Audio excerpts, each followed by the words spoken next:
एक स्तोत्र है, उसमें आचार्य कुमुद चंद्र देव ने पार्श्वनाथ भगवान की पूजा करी है।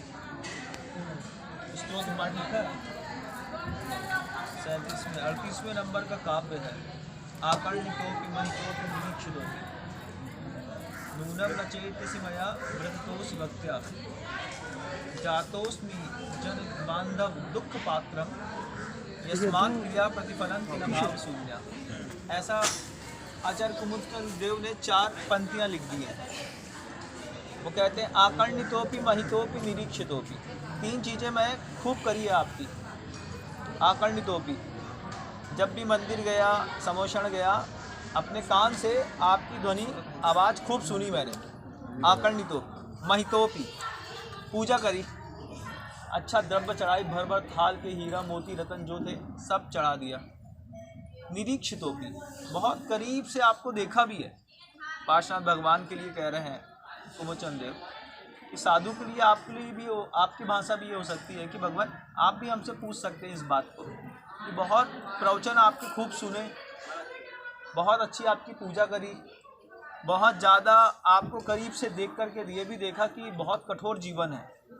आकर्णितोऽपि महितोऽपि निरीक्षितोऽपि नूनं न चेतसि मया व्रततोऽसि भक्त्या दुख पात्रम। आज भी सब करने के बाद भी दुख मेरे जीवन से थोड़ा भी कम नहीं हुआ।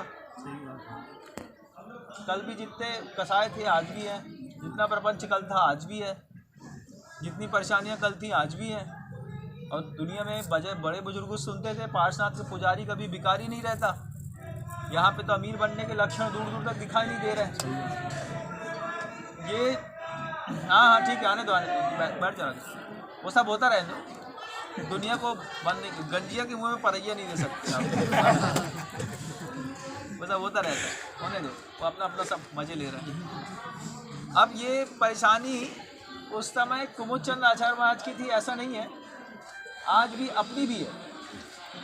अपन भी इस चीज़ में परेशान है कि महाराज पूजा भी कर लेते हैं, खूब कर लेते हैं, रोज़ परैया ठोकते हैं, सब करते हैं, लेकिन व्यवहारिक जीवन में कोई सुधार नहीं होता। व्यवहारिक जीवन कोई सरल बन गया हो पूजा करने से, ऐसा दूर दूर तक नज़र तो नहीं आता होगा। आप लोग को आता है क्या? मंदिर बना लिए और एक झगड़ा का केंद्र बन गया है। अब झगड़ना है क्या, भले भले चलो मंदिर में झगड़ेंगे एक साथ। जितनी नौटंकी करनी है सब मंदिर में ही करेंगे। घर में कुछ नहीं होता, घर में बड़ी शांति रहती है। मंदिर में झगड़े का केंद्र बना दिया मंदिर को। पाटा उठा के वहाँ रख दो महाराज के यहाँ है ना। तो वो ऐसा लगता है कि भगवान कुछ नहीं हुआ, कुछ कोई भी भला नहीं कर पाए। तो उसमें आचार्य महाराज अंतिम लाइन में वो बात कहते हैं, मैं समझता हूँ महाराज कि इतने दिनों तक पूजा करने के बाद भी, इतनी सेवा करने के बाद भी, इतनी अर्चना करने के बाद भी, उपवास करने के बाद भी कुछ मिला नहीं। कारण एक मात्र था, यस्मात् क्रिया प्रतिफलन्ति न भाव शून्य। जितनी भी क्रियाएं करता रहा ये सब भाव शून्य होकर के करता रहा। क्रियाएं तो सब करी, अंदर से उसके लिए जो एक भाव पैदा करना पड़ता है। जैसे जब आदमी को हल्दी लगा देते हैं, पगड़ी पहना देते हैं, उसको अंदर खुद फीलिंग आने लगती है कि मैं ही दूल्हा हूँ, तो वो दूल्हे के थोड़े से एटीट्यूड में आ जाता है। जब अपन दूल्हे के एटीट्यूड में आ जाते हैं, मान लीजिए आप सामान्य से व्यक्ति हैं, आपके अंदर आपको एक गन दे दी जाए, G17 दे दें अगर आपको, जो 17 राउंड एक साथ फायर करती है, आपके सिर्फ जेब में फंसी बस रहे। फंसे रहने का क्या मज़ा रहता है कि एक अकड़ आ जाती है, एटीट्यूड रहता है, अरे गन फंसी है, बाएं हाथ से चलाते बनती है सही साइड से, एक निशाना मारेंगे बिल्कुल हिसाब किताब हो जाएगा। तो क्या है, जैसे वो बंदूक रखने पर आपके चाल बदल जाती है। जेब में अगर एक अंगूठी में एक हीरा पहने हो तो आपकी चाल बदल जाती है। आप मान लीजिए ATM में अचानक पैसा आ गया है, अच्छे पैसे वाले हैं, तो पैसे वालों की चाल बदल जाती है। हर चीज़ में चाल बदल जाती है, लेकिन पुजारी की कभी चाल नहीं बदलती।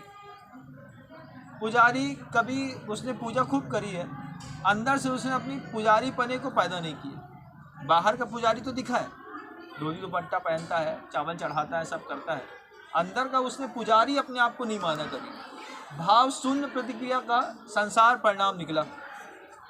काव्य ख्यातियों में कुछ रस निकलते हैं। एक शांत रस होता है।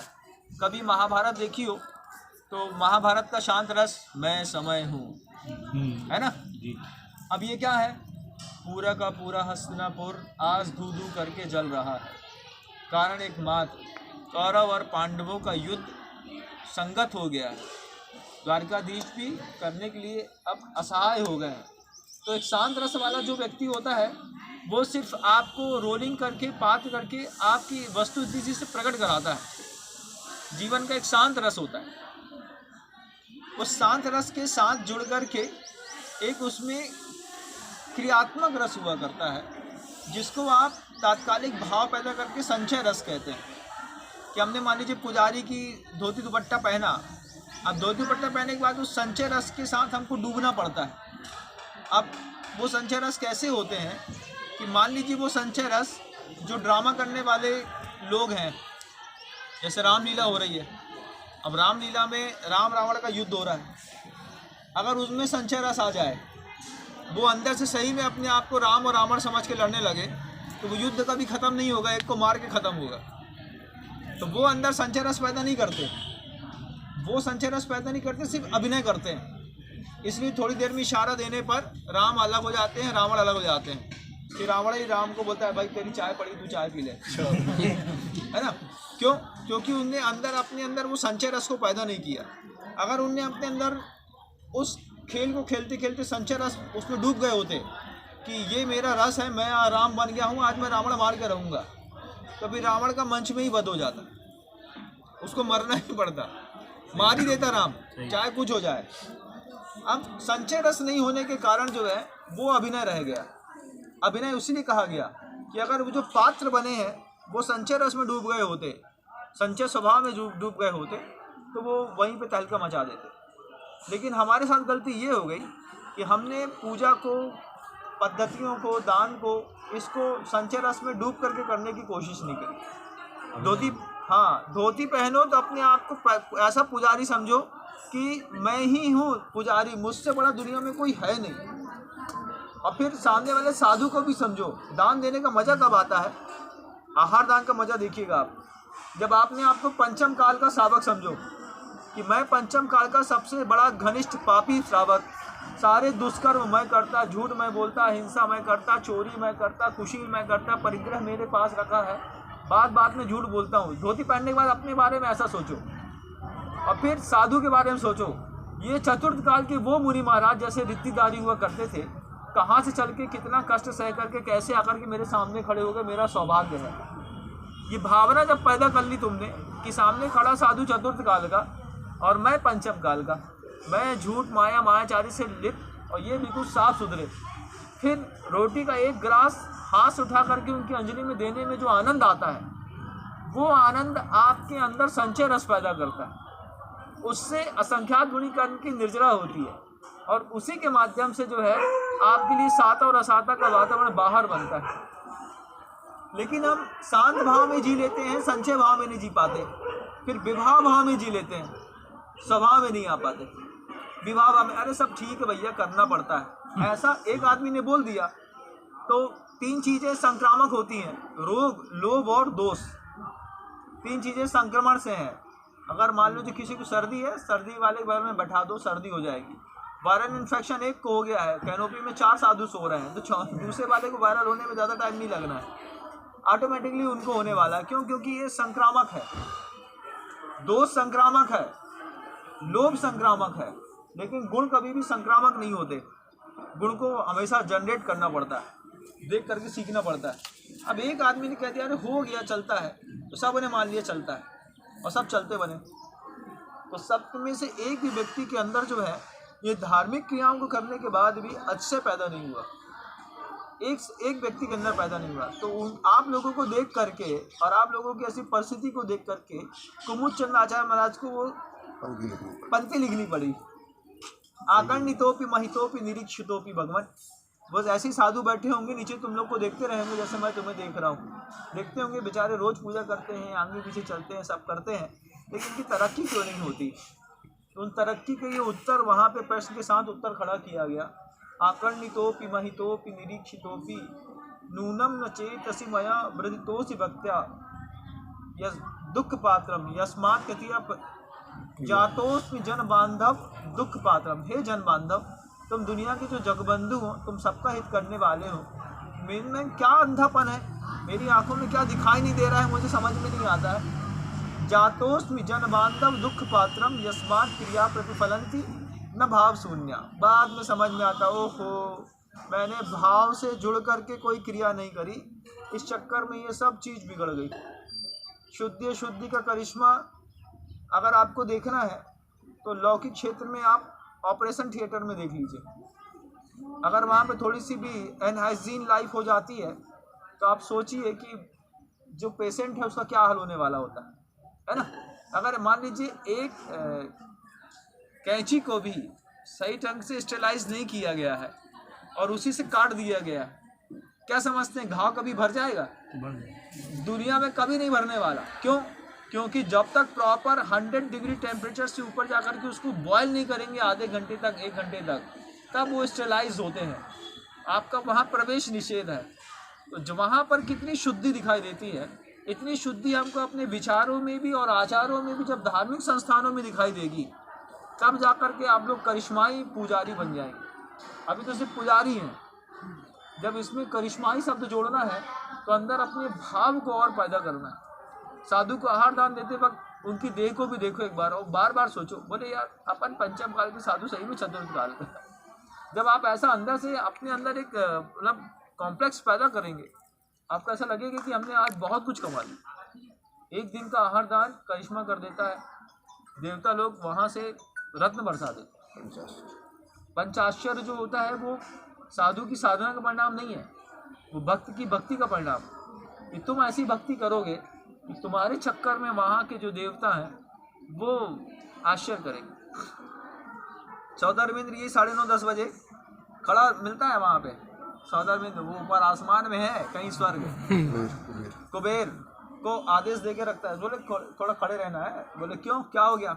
बोले अभी धरती में कर्म भूमियों में जो 170 कर्म भूमियाँ हैं, उन सारी की सारी कर्म भूमियों में अभी साधु आहारचर्या में निकल रहे हैं। अभी आहारचर्या का समय हो गया है। तो वहाँ सौदामिंद्र की सभा में हलचल मची है इस बात को लेकर के कि ये देखो शावक, ये अगर 48 मिनट तक अपने भाव की विशुद्धि बढ़ा करके रह गए तो स्वर्ग की जितनी संपदा है इसके घर के अंदर अपन फेंक देंगे, यहीं से फेंक देंगे। लेकिन जैसे ही साधु को पड़काया तब तो बड़ी खुशी कि महाराज आ रहे बड़े महाराज पड़क गए, बड़ी खुशी है। बैठाते तक खुशी आधी बची, हाथ धुलाते तक आधी बची। 2 रोटी 4 रोटी के गिलास दिए, फिर दिमाग खराब इस बात पर, कब तक चलेगा आहार। और जैसे ही अपने दिमाग में ये बात आई आहार कब तक चलेगा, कब तक होंगे, फिर अपना क्या जुगाड़ है, पहले हमारी पे अपना जुगाड़ दिमाग में आ जाता है। बोले ये महाराज जी का तो हो गया, अपना क्या है, अपने लिए क्या, महाराज जी को तो आइटम मिल रहा है। तो बस उतने में सौदामिंद्र अवधि क्या है ना उसके पास, वो अपने दिमाग लगा लेता है। बोलते अपने सोचा था कि ये बहुत विशुद्धि बढ़ाएगा, पड़गा तो बहुत विशुद्धि से रहा था, लेकिन वहाँ जाते मानसिक अशुद्धि हो गई। भक्ति तो पूरी दिखाई, लेकिन जो मन के अंदर सोच लिया इस बात को थोड़ा सा कि अरे सब हो जाएगा तो फिर अपने को मिलेगा कि नहीं मिलेगा, बस ये सोच जो थी सौदामिंद्र कुबेर को बोल देता वापिस रख थाल। बोले क्यों? बोले उसने भाव खराब कर लिए, अपना भी भाव बिगड़ गया, चलो वापस रखो। फिर वो अपने काम में लग जाता है। 48 मिनट का खेल है। 48 मिनट के खेल में करिश्मे हुए हैं और पंचम काल में हुए। आज नहीं हो रहे हैं, बस इसलिए नहीं हो रहे हैं कि हमने वो करिश्मा करने के लिए कभी अपने मन के अंदर ठानी नहीं। ऐसी कशिश जो है वो एक बार का प्रवचन सुनकर के पैदा नहीं होती, उसको अपने आप खुद जनरेट करना पड़ता है। मन के अंदर अपने आप को तैयार करना पड़ता है कि भैया ये देखो महाराज ऐसा बोलते थे, ऐसा करेंगे तो फिर क्या क्या करिश्मा होगा। जितने जिनबिंब हैं, जिनाला हैं, उनमें अतिशय भी इसी बात को लेकर के पैदा होता है कि वहाँ पर जाते साथ ही आदमी का अंदर से भाव उछाल मारता है, अरे भैया ऐसा ऐसा ऐसा। अब अपना उछाल मारना बंद कर दिया तो दुनिया आधी अधूरी हो गई। पूजा करते हैं आप लोग, चौके में भी देखिएगा, यहीं देखो पाटे में कितने समझदार लोग थे, लेकिन कितना सारा चावल फैला दिया है ना। ऐसी पाटे में यहाँ तो फैला ही है, चौके में भी खूब फैलता है, क्योंकि वहाँ पे विवेक की बहुत बड़ी कमी रहती है। इतनी खूबसूरती से पूजा हो कि समझ में ना आए कि चढ़ाने वाली थाली कौन ही है, चढ़ाई गई थाली कौन सी है। कभी आप ब्रह्मचारियों को देखिएगा, जो समझदार ब्रह्मचारी होते हैं वो एक थाली से द्रव्य उठाते हैं, दूसरी थाली में ऐसा सजा के बनाते हैं कि पूरी पूजा करने के बाद जब वो चले जाते हैं तो आदमी कंफ्यूज हो जाता है कि ये थाली में अभी पूजा हुई है कि इस थाली से पूजा अभी होनी है, इतना कंफ्यूज हो जाते हैं। और हमारी पूजा करने की पद्धतियाँ भी ऐसी रहती हैं कि 6 लोगों ने हाथ उठाया, फिर पूरा फैलाया, फिर पूरे हाथ से समेटा, फिर ऐसा ऐसा धोया, फिर उसी से रोटी उठाई और महाराज के हाथ में धर दी।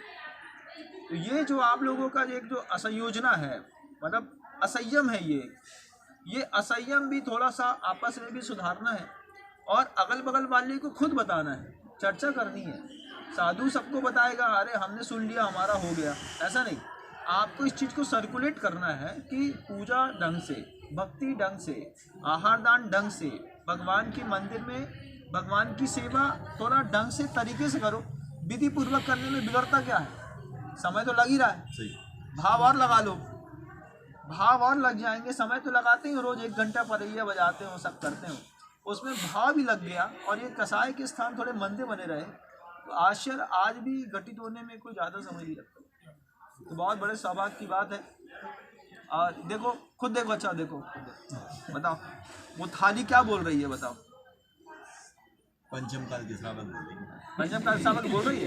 अच्छा, बात आ गई हमारी समझ में आ गई। लेकिन इसको भी सुधारना है, क्योंकि ये प्रतिक्रियाएं आप लोग रोज करते हैं, चौके में भी करते हैं, मंदिर में भी करते हैं। मंदिर में माली कितना सारे चावल को झाड़ू लगा करके उसको फेंकना पड़ता है। अगर हर आदमी थोड़ा सक्रिय रहे इस बात को, भैया एक आदमी पूजा करो बाकी अनबोध ना करो ना, हम चढ़ा तो रहें। देखो, एक चावल की एक थाली से इधर गिरना नहीं चाहिए, फिर आपको उस पूजा करने का आनंद अलग आएगा, लगेगा कि हमने सफलतापूर्वक कोई आयोजन सही में संपन्न किया। अरे एक आदमी चढ़ा रहा है तो हाँ भैया आप चढ़ाओ, मैंने हाथ लगाया। एक आदमी ने चढ़ा रहा है, दूसरे उसके हाथ में हाथ लगा दिया। जरूरी थोड़ी कि पूरी थाली में हम झपट्टा मारें, हम चढ़ाएंगे, हाँ हम तभी काम बनेगा, ऐसा थोड़ी।